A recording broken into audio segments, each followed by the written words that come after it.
Vamos a continuar, estamos bien con el tiempo, con la mesa de síncope. Invitamos aquí a los presidentes. Gracias, doctor Nazca, gracias, doctor Quintana.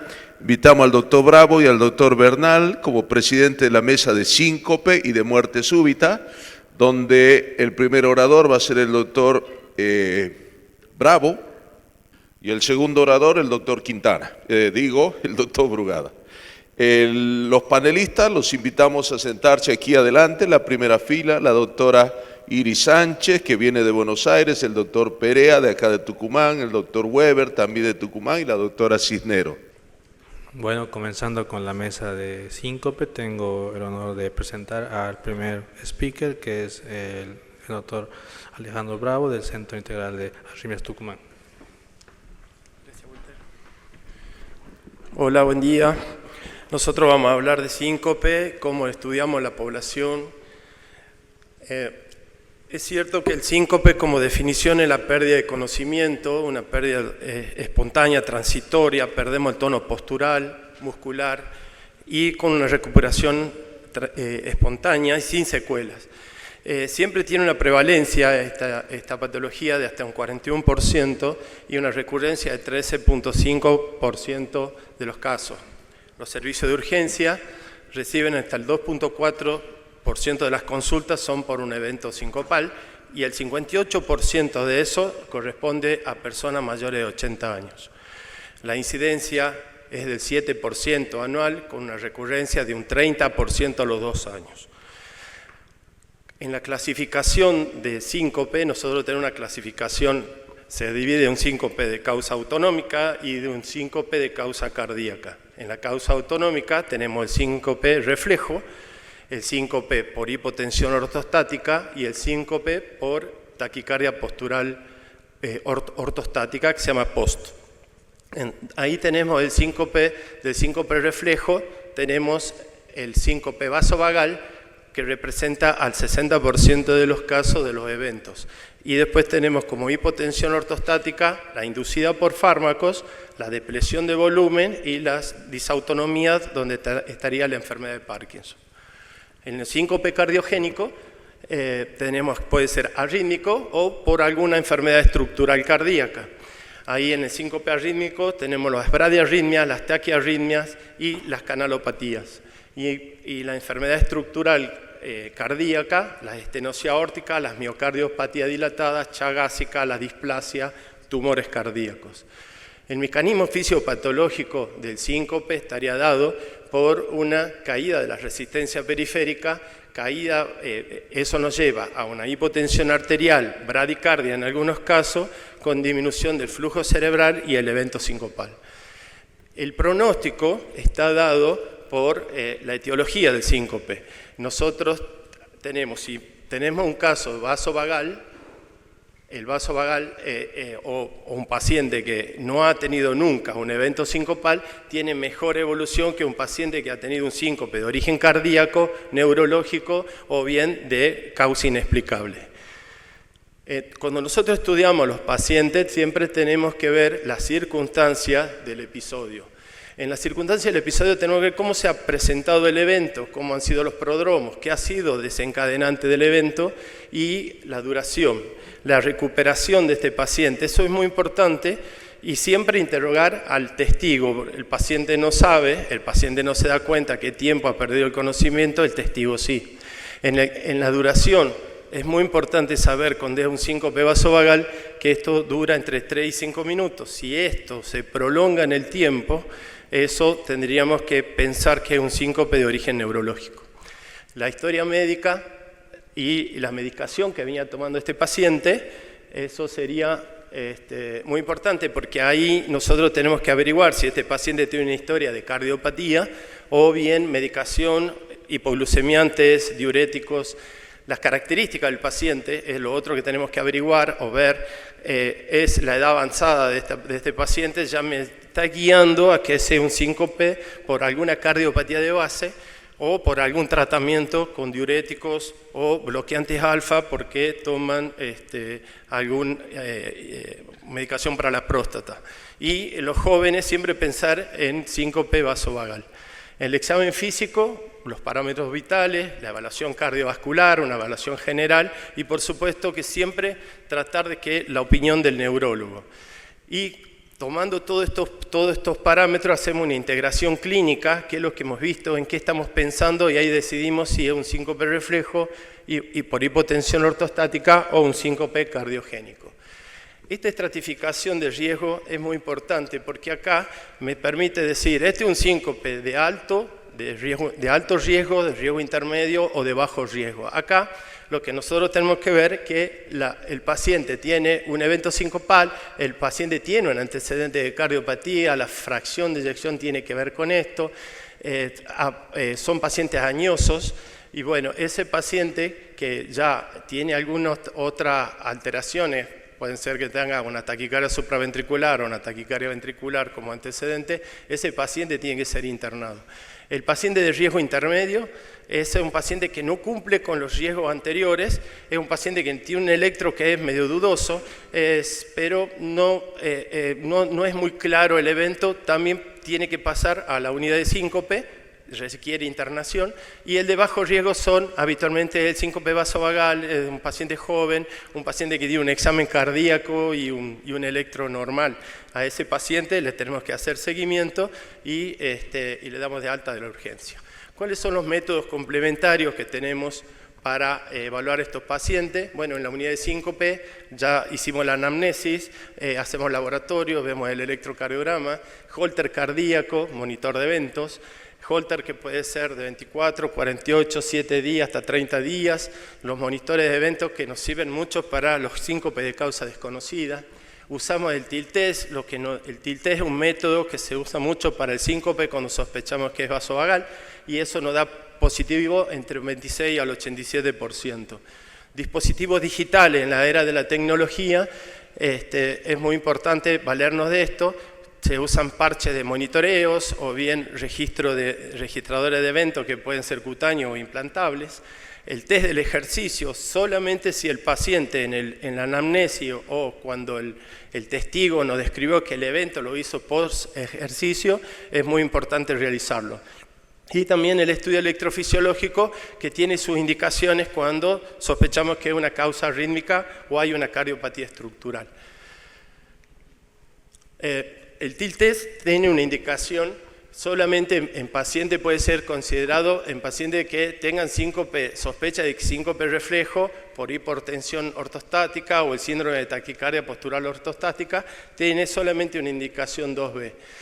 Acá vemos nosotros cómo estos dispositivos, que son tanto como los monitores de eventos externos o implantables, nos pueden hacer el diagnóstico de determinadas arritmias, ya sea acá sistolia, bloqueo B, o bien los monitoreos o los parches subcutáneos, o los relojes, nos hacen diagnóstico de taquicardia, aleteo ventricular, y bueno, con eso ya tomamos una conducta. En el test de ejercicio es muy importante saber o en el examen cuándo realizarlo y solamente esto tiene indicación clase 1 en pacientes que han desarrollado un evento sincopal posteriormente a un corto periodo de tiempo de haber realizado una prueba. Esa es la indicación clase 1. Y el estudio electrofisiológico estaría indicado en pacientes con síncope que tiene un antecedente de un evento coronario, un infarto, y que ya tiene otras condiciones por el cual ha sido estudiado de manera no invasiva y no se ha demostrado nada. Tendría una indicación clase 1. ¿Qué tratamiento le damos a estos pacientes? Es muy importante el tratamiento no farmacológico. Muchas veces los pacientes que vienen y nos consultan por un evento de síncope vasovagal son pacientes que no llevan una vida ordenada, entonces no desayunan, no están deshidratados, entonces es muy importante hacerle estos cambios de conducta como medidas higiénico-dietéticas y si es necesario suspender o bajar las dosis de algún fármaco y, bueno, y explicarles cuáles son las maniobras de presiones o enseñarle al paciente, educarlo para cuando venga un episodio de hipotensión por lo menos lo pueda revertir. En el tratamiento farmacológico tenemos distintas drogas que nos valemos, la fluorocortisona, eso se da en pacientes jóvenes, hipotensos, también tenemos los agonistas de alfa, como la amidodrina, que se usa, es muy importante en pacientes, beta bloqueantes en pacientes con síncope de tipo mixto, y también la teofilina no se usa mucho porque no hay mucha evidencia. Y actualmente para el cardio inhibitorio tenemos la atomocetina, que es una droga que se está usando ahora para los síncope cardio inhibitorio.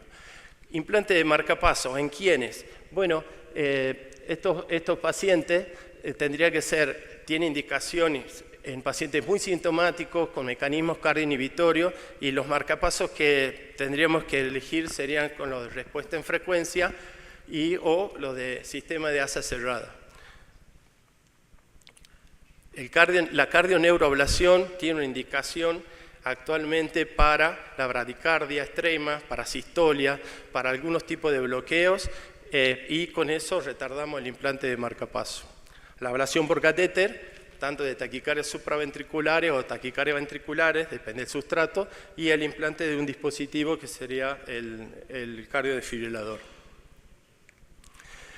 En el implante de marcapaso, en el síncope vasovagal, es una terapia de elección en pacientes, como hemos dicho, mayores de 40 años con eventos cardioinhibitorios. Y la detección puede ser la mejor respuesta, el Rate Drop Response, que es un sistema de estimulación. Acá nosotros vemos, esto es un estudio, BioSync, que randomizaban a los pacientes en un grupo, lo dejaban marcapaseado, y en otro grupo le bajaban la frecuencia. En el grupo marcapaseado se veían que tenían más tiempo libre de eventos. Entonces es como que acá tenía una indicación clara el implante de marcapaso. Acá, en cuanto a la cardioneuroablación, nosotros hay un estudio que es para el síncope reflejo, y acá vemos cómo el paciente estaba libre de eventos después de haber realizado la cardioneuroablación en un alto porcentaje de casos, ¿sí?, con respecto al grupo control. Esto está indicado en las bradiarritmias, en el síncope reflejo cardioinhibitorio. Es una estrategia terapéutica para pacientes seleccionados y evitar llegar al implante de marcapaso, y creo que por ahí hay esperar futuras guías clínicas como para seguir desarrollando el método. Pero acá se observó que este grupo, el de Potrowski, se randomizó 48 pacientes, de los cuales 24 fueron a cardioneuroablación y 24 le hacían cambio de estilo de vida. En el seguimiento a 2 años vieron que estaban libres de eventos, de síntomas, en el grupo de cardioneuroablación con respecto al grupo control. Asimismo, mejoraban la calidad de vida. En la ablación por catéter, en las taquicardias supraventriculares tienen indicación clase 1, la ablación por catéter, y las drogas tienen indicación clase 2A. Igual que en el síncope por taquicardia ventricular, acá hubo un estudio, que es el estudio Vanish, que decía que la ablación de la arritmia ventricular era la primera elección antes que a veces las drogas para tratar el sustrato ventricular y disminuir los eventos. El síncope, ¿está muy bien? El síncope, ahora en los últimos tiempos, esto ha salido el año pasado, es un artículo publicado por un grupo, donde dice que el TIL test, digamos, ¿qué cambio ha habido? En el TIL test, la vasodepresión precede a la cardioinhibición por 8 minutos. Y también, en cuanto al estudio electrofisiológico, dice que podría ya evitarse en los pacientes con bloqueo bifascicular. En cuanto a las drogas, en la farmacología, la atomocetina estaría principalmente indicado en el síncope cardioinhibitorio, y el implante de marcapaso tratar siempre de que sea un sistema de asa cerrada. En cuanto a la ablación, la cardioneuroablación podría todavía esperar estudios posteriores. En un caso clínico, acá tenemos un paciente de 45 años. Damos Lecito. Perdón, ¿no? Así vamos, así Sí. damos lugar al... Sí. Gracias. Sí, si quiere cerrarlo, un minutito, por favor. Sí, esto es cortito nomás. Es cortito.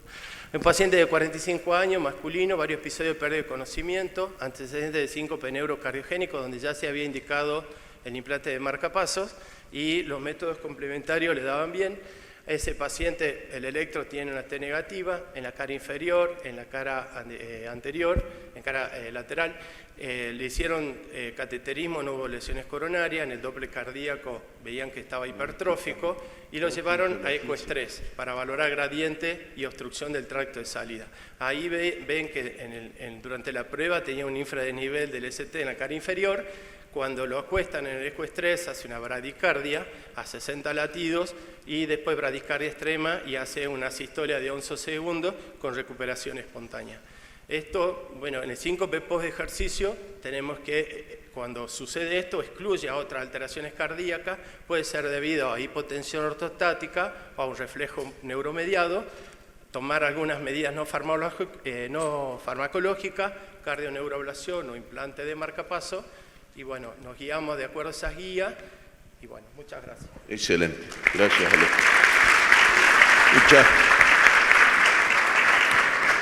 Muchas gracias, doctor Bravo, excelente presentación.